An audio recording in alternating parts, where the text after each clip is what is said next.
مانگنے والوں کے دل کو یہ یقین ہے عباس، نہیں کہنا تیرا دستور نہیں ہے عباس، آ رہی ہے در و دیوار سے خوشبو وفا، ایسا لگتا ہے کہ اس وقت یہی ہے عباس۔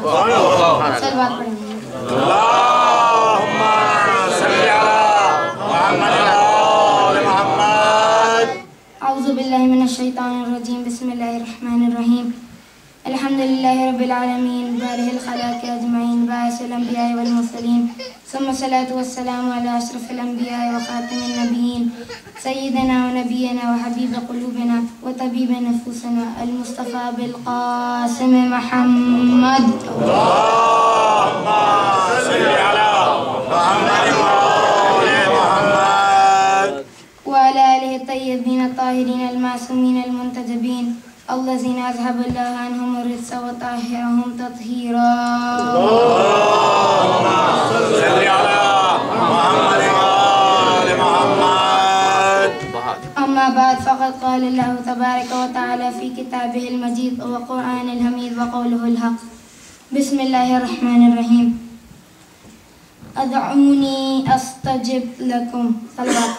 اللہم صلی علی محمد وآل محمد۔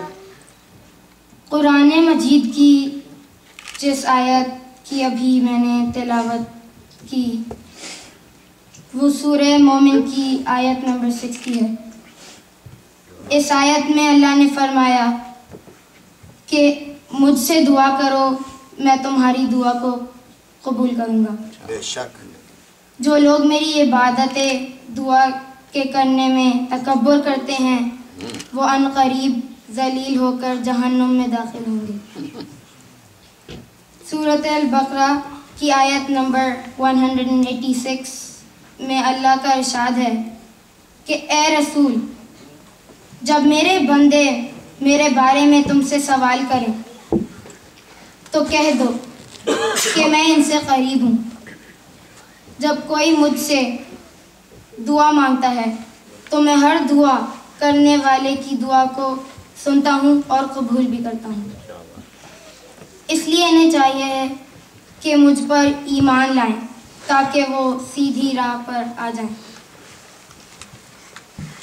قرآن مجید کی ان آیات میں اللہ نے دعا کو عبادت قرار دیا ہے۔ یہ ایک ایسی عبادت ہے جس میں زحمت کم سے کم ہے۔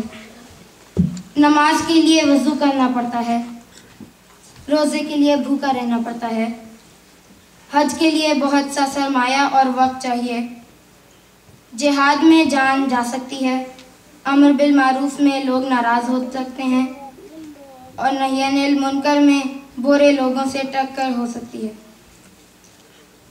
زکوٰۃ اور خمس دیتے وقت دولت کی محبت سامنے آ جاتی ہے۔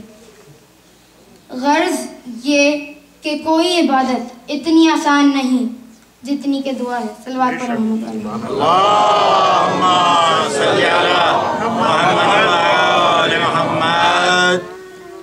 ہم سب کی یہ خواہش ہوتی ہے کہ دعا جلد سے جلد قبول ہو جائے۔ سورہ اعراف کی آیت نمبر 55 میں اللہ نے فرمایا کہ تم اپنے رب سے دعا کرو گڑ گڑا کر اور چپکے چپکے۔ سورہ مومن کی آیت نمبر 65 میں اللہ نے فرمایا کہ وہ ہمیشہ زندہ رہنے والا ہے، اس کے سوا کوئی معبود نہیں، اس سے دعا کرو اپنے دین کے ساتھ مخلص ہو کر۔ ان آیات سے ہمیں یہ پتہ چلتا ہے کہ قبولیت دعا کے لیے گڑ گڑانا اور خلوص ضروری ہے۔ مجلس میں ہمارا رونا گڑ گڑانا ہے اور ماتم خلوص کو ظاہر کرتا ہے۔ اسی لیے فرش اعضاء دعا کی قبولیت کے لیے بہترین جگہ ہے۔ صلوات پڑھیں گے۔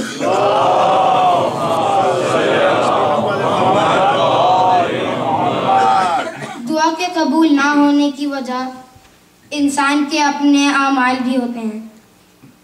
ہم دعائے کمیل میں پڑھتے ہیں کہ اللہم اغفر لی ذنوب التی تحبس الدعا، یعنی اے اللہ ہمارے ان گناہوں کو معاف کر دے جو ہماری دعاؤں کی قبولیت کی راہ میں رکاوٹ بنتے ہیں۔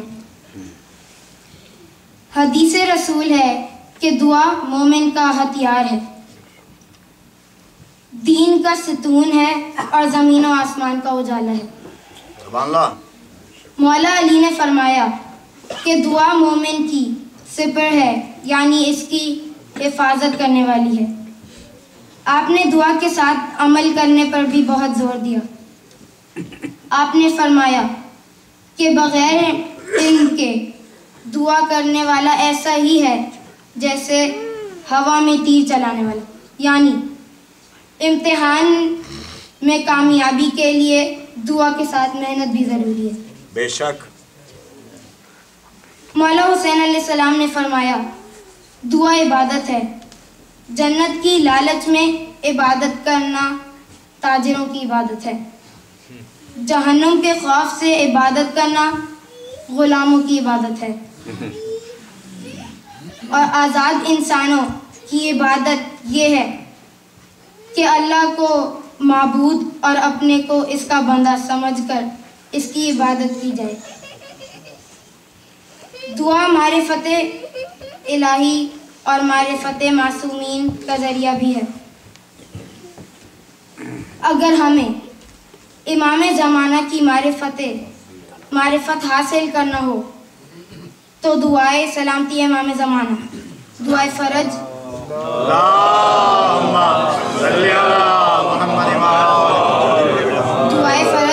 دعائے عہد اور دعائے ندبہ پڑھنی چاہیے۔ اللہ کی معرفت کے لیے مولا علی کی صحیفہ علویہ، بی بی فاطمہ کی صحیفہ فاطمیہ، امام سجاد کی صحیفہ کاملہ کو پڑھیں۔ ماشاءاللہ۔ دعا کرنا انبیاء اور صالحین کا طریقہ کار رہا ہے۔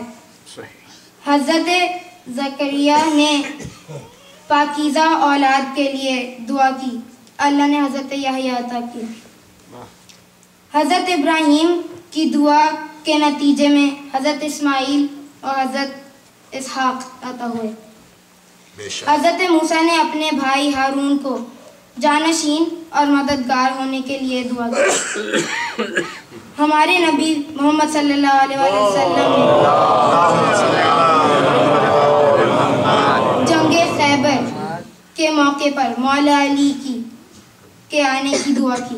نعرہ حیدری۔ اور مولا علی نے کربلا میں مولا حسین کے لیے ایک بہادر بیٹے کی دعا کی۔ صلوات پڑھیں گے۔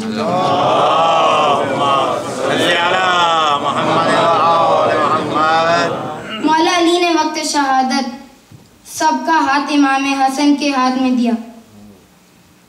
بی بی ام البنین تڑپ اٹھی، میرے عباس کو کس کے حوالے کر کے جا رہے ہیں؟ مولا نے عباس کا ہاتھ حسین کے ہاتھ میں دے دیا، پھر یہ ہاتھ کبھی نہ جدا ہوا۔ شانے مگر جدا ہو گئے، لیکن پھر بھی عباس نے حسینیت کی عظمت کا علم گرنے نہ دیا۔ بے شک۔ ایک بازو قلم ہوا تو دوسرے میں لے لیا، جب دوسرا بازو قلم ہوا تو پھر بھی علم بلند ہی رہا اور قیامت تک بلند رہے گا۔ جب ہی تو شاعر کو لکھنا پڑا، جس کے بازو بھی نہیں اس کا علم اونچا ہے، دیکھے چشم فلک شان علمداری کی۔ میدان جنگ میں جانے کے لیے جب مولا عباس اجازت مانگتے تو مولا حسین کہتے کہ عباس تم میرے لشکر کے علمدار ہو، میں تمہیں کیوں کہ اجازت دے دوں؟ مولا عباس کہتے بھائی جب لشکر ہی نہ رہا تو علمداری کیسی؟ عباس کی جنگ کرنے کی حاجت پوری نہ ہو سکی۔ عباس نے اپنے وقت کے اولی العمر کی ایسی اطاعت کی کہ اللہ نے عباس کو باب الحوائج بنا دیا۔ مولا علی نے زینب کو کربلا اور شام کے لیے خود تیاری کرائی تھی، سب کچھ بتا دیا تھا، لیکن زینب کو یقین نہ ہوا، لیکن زینب کو یقین نہیں آتا تھا کہ جس کے 18 بھائی ہوں اس کی چادر لوٹنے کی کون ہمت کر سکتا ہے۔ مگر جب عباس نہ رہے تو زینب کو یقین آ گیا۔ عباس اہل حرم کی آس تھے، سکینہ کی مشق کے محافظ تھے۔ عباس کو سکینہ کے لیے پانی لانے کی اجازت ملی تھی۔ بچی چھوٹی تھی، جنگ کے ہنگام میں اسے صرف اونچا علم نظر آتا تھا۔ اسے یقین تھا کہ جب تک علم اونچا ہے اس کی مشق محفوظ ہے۔ ہاں سکینہ دیکھو، تمہاری مشق اب بھی محفوظ ہے، اس لیے کہ آپ کے امو کا علم ابھی بھی اونچا ہے۔ اے سکینہ، ہم بھی بچے ہیں، ہمارے لیے دعا کرو کہ ہم تمہارے امو کا علم اونچا رکھ سکیں۔ الہی آمین۔ تمہاری مشق سلامت رہے۔ الہی آمین۔ یہ وعدہ ہے ہم تمہاری مشق روز قیامت حوض کوثر سے بھر کر تمہاری خدمت میں حاضر کریں گے تاکہ تم سیراب ہو جاؤ اور تمہارے بھیا علی اصغر کی پیاس بجھ جائے۔